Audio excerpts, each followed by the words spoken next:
এই বর্বরতা কোনো সেনা সদস্য করে, সম্পূর্ণটাই তদানীন্তন বিজিবি সদস্য দ্বারা সম্পৃক্ত।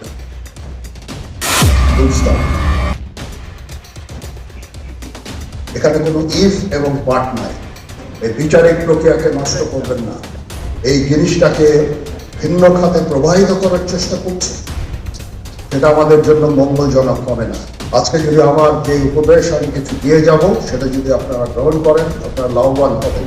ডিসিপ্লিন ফোর্সকে ডিসিপ্লিন থাকতে দেন, আমি আপনাদের সতর্ক করে দিচ্ছি। পরে বলবেন যে আমি সতর্ক করিনি, আমি আপনাদের সতর্ক করে দিচ্ছি। আপনারা যদি নিজেদের মধ্যে ভেদাভেদ ভুলে একসাথে কাজ না করতে পারেন, নিজেরা যদি কাকা ছোড়াছুড়ি করেন, মারামারি কাটাকাটি করেন, এই দেশ এবং জাতির স্বাধীনতা সার্বভৌমত্ব বিপন্ন হবে। আমি আজকে বলে দিলাম, নাইলে আপনারা বলবেন যে আমি আপনাদের সতর্ক করিনি।